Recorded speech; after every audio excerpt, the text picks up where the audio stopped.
AITA for not leaving my estate to my severely disabled brother?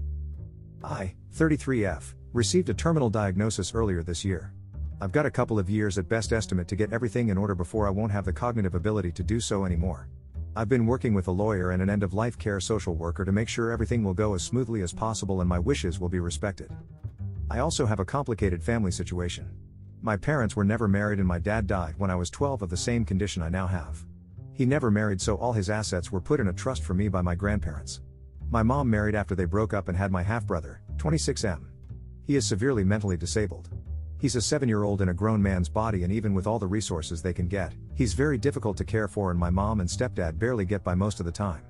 They tried really hard to get legal control of my trust when I was living with them, but couldn't. I help out some when things are really hard, but I feel like my mom treats me like an emergency fund rather than her daughter, and my stepdad has been bitter about the financial stuff. My dad was very successful and his family is well off, since even before my dad died.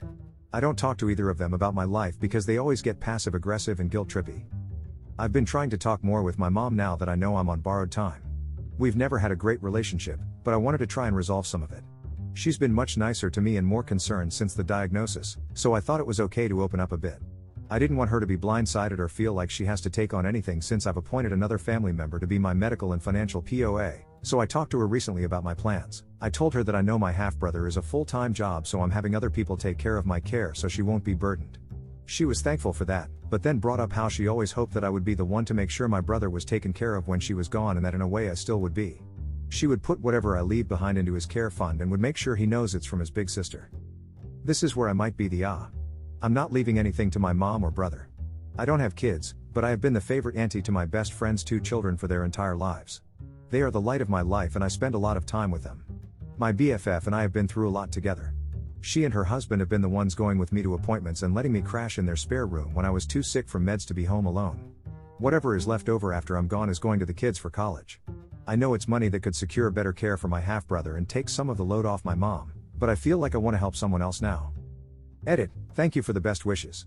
To answer a couple of questions. A. I am not at all close to my half-brother. I didn't really meet him until my dad passed, and the 6 years I spent around him were painful and frightening.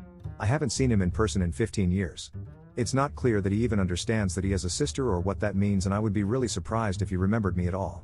So, it's not that I don't care. I care to the same extent that I would about the welfare of any random mentally disabled stranger. I just don't have any special interest or warm family feelings about him because we share DNA.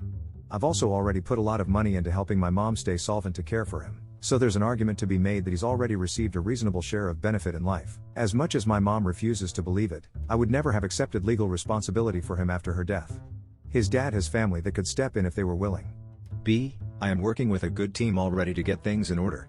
My estate lawyer is very good at his job, and he and my financial advisor are prepared to firmly lock down everything once I've made the final decisions about where my assets should go. I trust my executor. So, that side of things and the medical and logistics planning is being well taken care of, don't worry. I just have to make a few hard decisions that I didn't expect to ever have to make.